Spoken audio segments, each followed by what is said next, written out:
এরকম ঝাল ঝাল করে হাঁসের ডিমের কষা, সাথে গরম গরম রুটি হোক বা পরাঠা, কেমন লাগবে বলুন তো?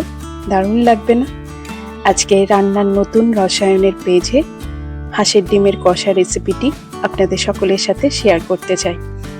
হাঁসের ডিমের কষার জন্য এখানে 4টে হাঁসের ডিম সেদ্ধ করে খোসা ছাড়িয়ে রাখা আছে, আর নেওয়া হয়েছে পেঁয়াজ বাটা 1 টেবিল স্পুন আর রসুন বাটা 1 টিস্পুন। সাথে যাবে ধনে গুঁড়ো 1/2 টেবিল স্পুন, জিরে বাটা 1/2 টেবিল স্পুন, আদা বাটা 1 টিস্পুন, লঙ্কা বাটা 1 টিস্পুন, কাশ্মীরি লাল লঙ্কা 1/2 টিস্পুন।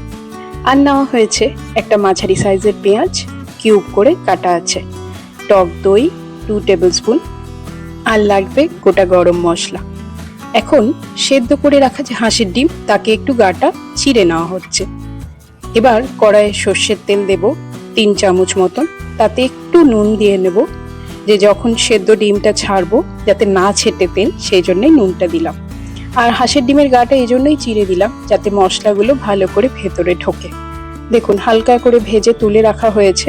এখন ওই ভাজা তেলেই দেব একটি শুকনো লঙ্কা, লঙ্কাটা একটু ভাজা হলে দেব গোটা গরম মশলা, যার মধ্যে রয়েছে 2টো এলাচ, একটি দারচিনি স্টিক, 2টো লবঙ্গ এবং 2টো গোলমরিচ। এখন যাচ্ছে 1/2 টিস্পুন মতন গোটা জিরে। ফোড়নটা একটু ভাজা হোক, ভাজা হলে এর মধ্যে কেটে রাখা পেঁয়াজটা দিয়ে ভালো করে নাড়তে থাকবো। পেঁয়াজটা কিন্তু হালকা বাদামি বর্ণের ভাজা হবে। এখন এর মধ্যে যাচ্ছে ঘি, যেটা আমি বরাবরই দিয়ে থাকি, যে পেঁয়াজের মধ্যে ঘিটা দিলে গন্ধ খুব ভালো বেরোয়। এখন পেঁয়াজ ভাজা হলে এর মধ্যে যাচ্ছে হলুদ। হলুদ দেওয়ার পর সামান্য একটু জল দেব যাতে হলুদটা না পুড়ে যায়। আর যাবে কাশ্মীরি লাল লঙ্কার গুঁড়ো। হলুদটা এই জন্যই প্রথমে দিলাম, তেলে ভাজলে ঝোলের রংটা খুব ভালো আসে। এখন এক এক করে লঙ্কা বাটা, আদা বাটা, জিরে বাটা আর ধনে গুঁড়ো দিয়ে মশলাটাকে আমরা কষাতে থাকবো। সব মশলা যতক্ষণ না কাঁচা গন্ধটা দূর হয় ততক্ষণ কিন্তু আমরা কষাতে থাকবো।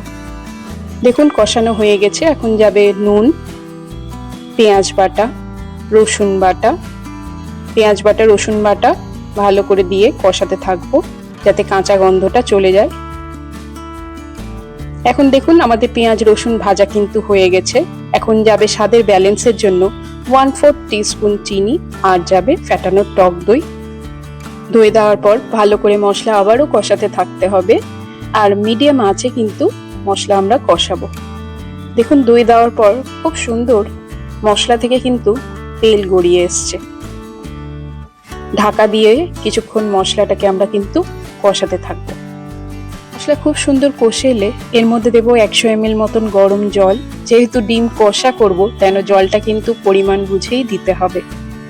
দেখুন যখন খুব ভালো করে তেল ভেসে উঠবে, তখন আমরা লাস্টে ডিমটা দিয়ে কিছুক্ষণ নেড়ে চেড়ে নিলেই আজকের ডিম কষা একদম রেডি। আজকের এই চটজলদি ডিম কষা রেসিপিটি আপনাদের কেমন লাগলো তা অবশ্যই কমেন্ট করে জানাবেন, আর চ্যানেলটিকে লাইক, শেয়ার, সাবস্ক্রাইব করে পাশে থাকবেন। ভালো থাকবেন, সুস্থ থাকবেন। ধন্যবাদ।